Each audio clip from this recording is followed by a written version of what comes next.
Welcome in, Captain's Crew. We're going to talk about patch notes, specifically patch notes yesterday. So let's get to it.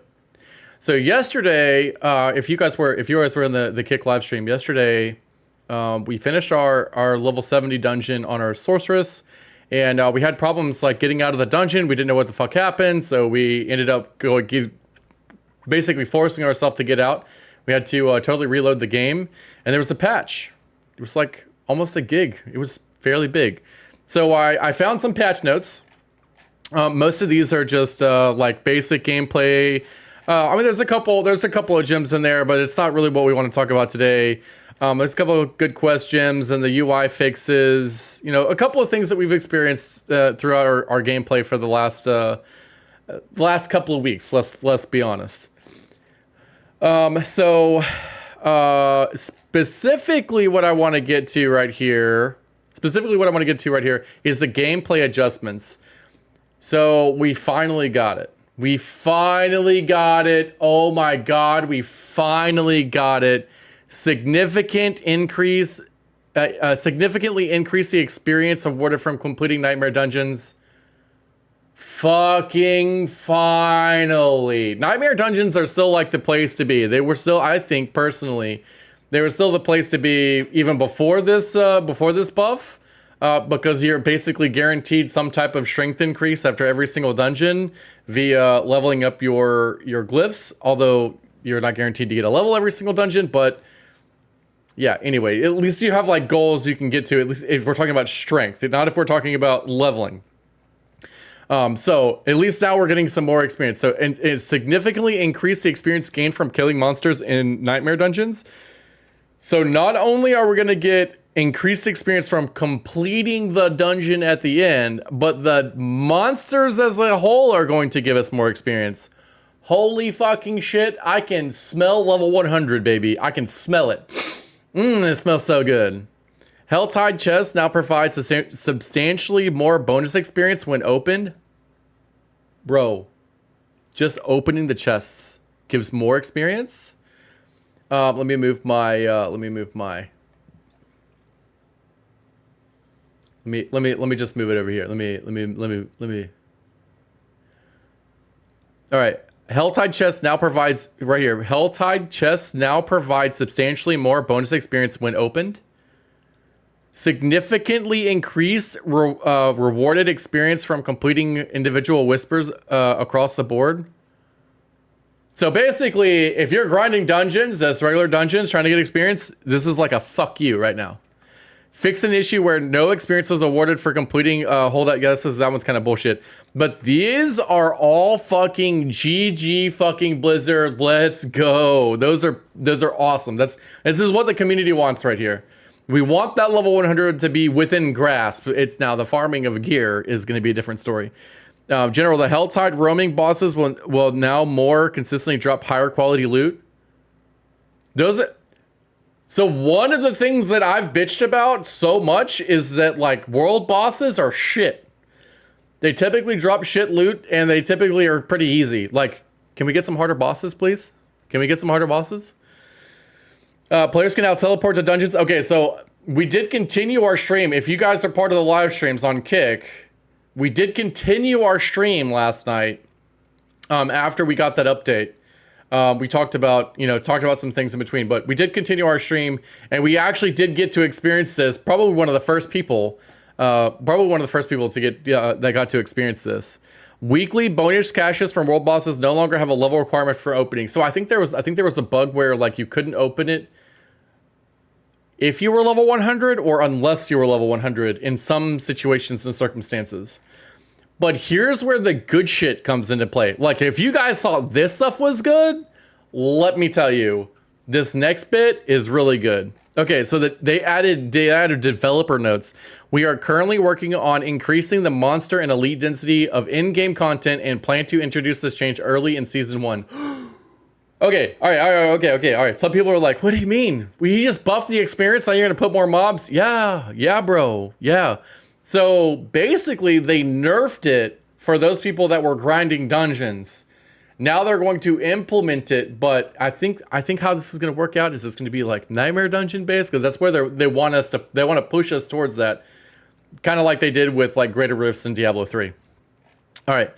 Balance changes. This is like the generic, we know, we're working on it sort of stuff. But we're continuing our efforts to make all class builds feel fun and powerful with other round of balance updates. In particular, we have seen community feedback stating that basic skills aren't impactful enough in combat. This is a fact. This is the reason why I spec'd away from the Arclash build, was specifically because the basic attack was absolute shit. All right. These changes will not change the fundamental relationship between basic skills and core skills, but we hope that they help smooth out the living experience while we explore additional ways to strengthen them. We are also increasing the power of some skills that players feel are lacking behind their peers. As we look forward to future updates, we are monitoring other heavy discussed topics such as minions for survivability and build parity. So that's like for Necromancer.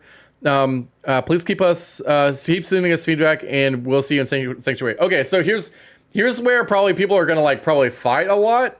Is one, you might not want updates like every 3 days. Like I have a lot of my streamer buddies that are like, I can't play Diablo 4 right now because I can't keep up with all the changes, because I make a build and I get a couple of pieces for that gear or that build and I'm fucking OP as shit, and then they nerf the shit out of it.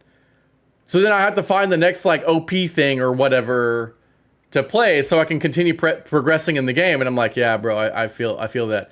So I do think that like once they have all the classes balanced and everything is like working correctly, I think that we'll end up seeing more steady updates, more or less. Like we'll see them only show up like once a month, or like every third Tuesday of the month. Oh shit, we're gonna get a big update or something like that.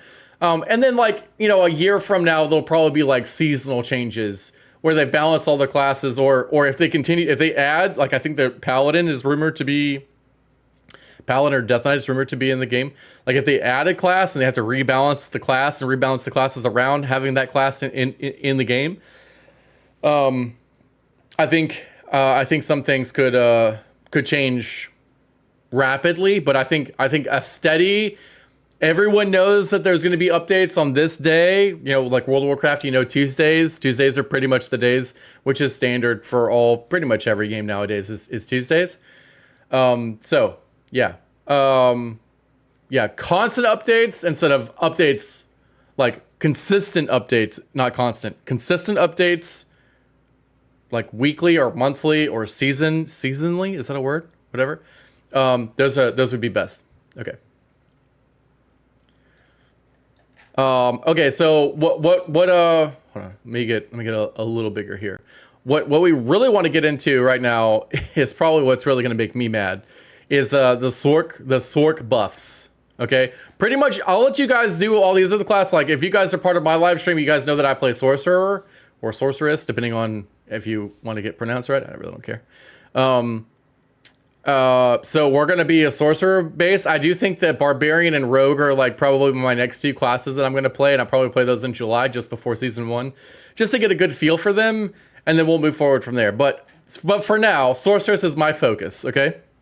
So spark base damage increased from 8 to 10%. Enhanced spark damage increased from 5.6 to 7%. Flickering spark from 3 to 4%.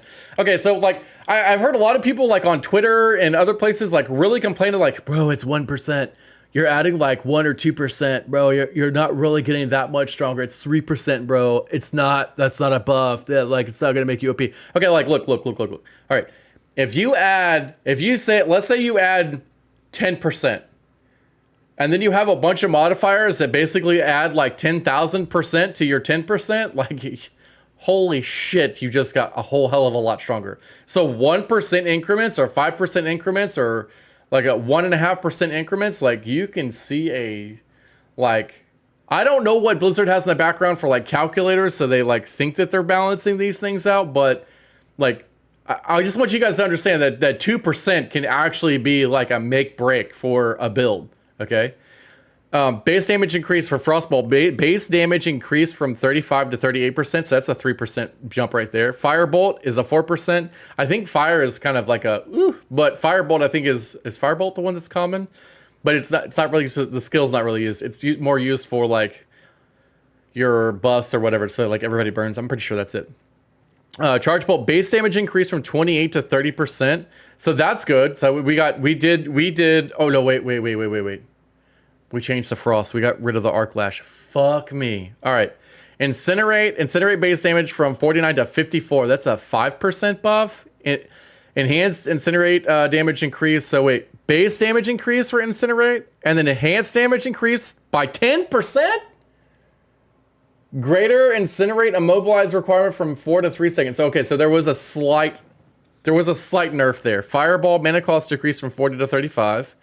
Frozen orb. Oh, frozen orb. Okay, initial base damage increased from 32 to 36%. Explosion from 29 to 34%, and greater frozen orb chance to apply vulnerable increase from 25 to 30%. Maybe we might have a frozen orb build we could possibly do. We'll see what people come up with. Blizzard base damage only increased 10% only. Oh, I'm saying only on this one. From 120 to 130%. Ice blades chance to apply vulnerable from 30 to 40%. Fuck me. Lightning Spear. Summoned Lightning Spear maximum damage bonus increased from 100% to 160%? Holy shit. Crackling Energy base damage increase from 15 to 20%. We just respec away from Crackling Energy and the whole Arc Lash build.